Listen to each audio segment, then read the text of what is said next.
Welcome to another episode of Going Back and Catching Up. I am your host, Dan Austin, and today we're going to go back a few years and catch up with Megan Cavanagh, who made the character Marla Hooch famous from the movie A League of Their Own. Gina Davis, Madonna, Tom Hanks. What a great movie. What a great cast. And Marla Hooch, not only could she hit in that movie, but she can sing, too, as you'll hear in just a few minutes. So, what do you say we go back and catch up with Megan Cavanagh, a.k.a. Marla Hooch? What a hitter!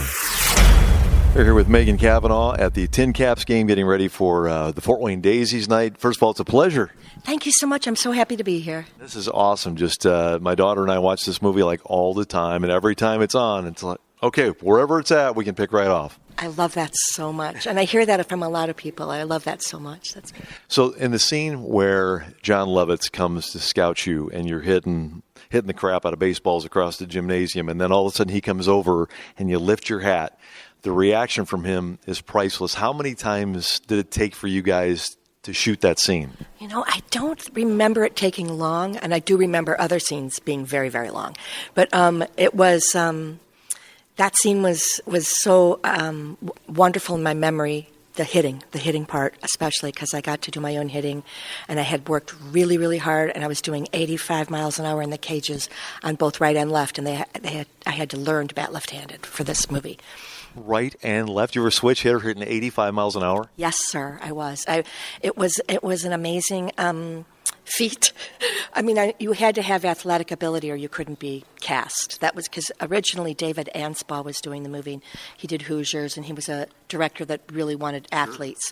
So when I auditioned, it was for him. And then they taped everybody and everything, and then they ended up shelving the whole project, and then it came back. And when it came back, they had the tapes. And so I got a phone call saying, Penny Marshall's looking for you.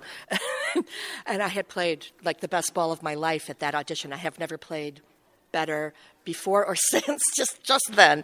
And so that was an amazing movie. But that scene with Jon, so take off my hat. I mean, there was a lot of laughing and a lot of... I had put spit in my hair, just to try to make me feel really frumpy, and that, it was.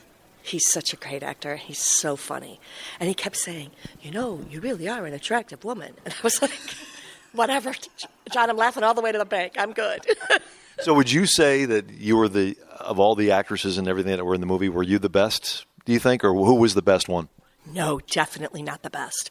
Rosie was a really good player. Yeah. She could throw from third to first day one. Let's see.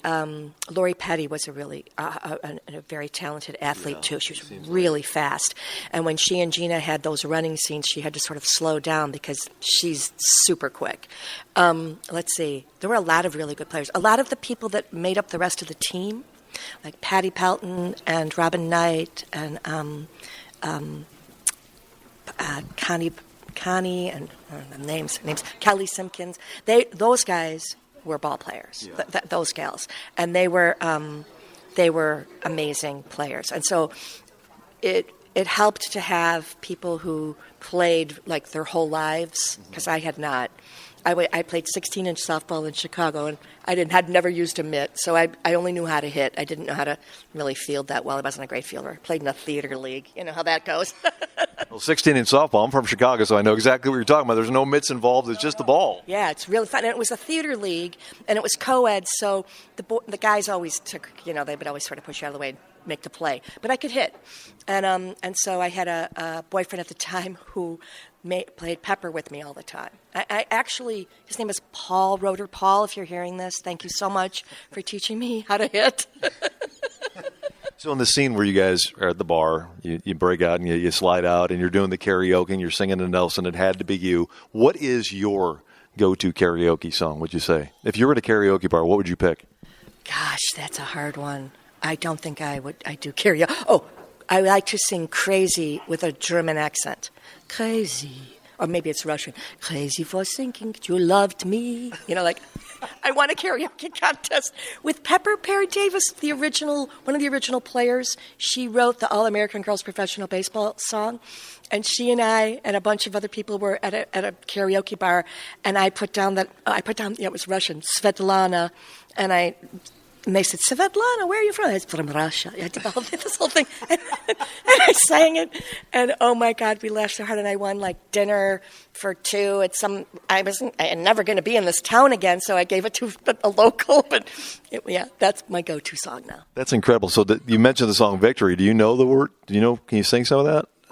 The batter up. I know the whole thing. For just sure. I'll just go to the chorus. Okay. We're the members of the All-American League. We come from cities near and far. We've got Canadians, Irish ones, and Swedes. We're all for one. We're one for all. We're all American. That's incredible. Awesome. Well, I don't know how you get any better than that. I think that's a great way to end our talk. I really appreciate your time, Megan. Thank you so much. And a couple quick things, just some hidden things that people may not know. That you were on Friends, that you were Monica and Rachel's high school classmate, that was the animal. Yes. And then what was the other thing? When you were in Home Improvement, where you married Al. And then you're also the voice of Jimmy Neutron's mom. That's all true. And Louisa Giannetti from Homeroom and Friends. Yeah, that was then. I did Robin Hood Men in Tights with Mel Brooks and Dracula Dead and Loving It with Mel Brooks as well. And so, I've had a great career. I'm so grateful for everything. And League of Their Own started it all for me. Oh, it's been a pleasure speaking with you. Dan, very nice to speak with you. Podcasts by Federated Media.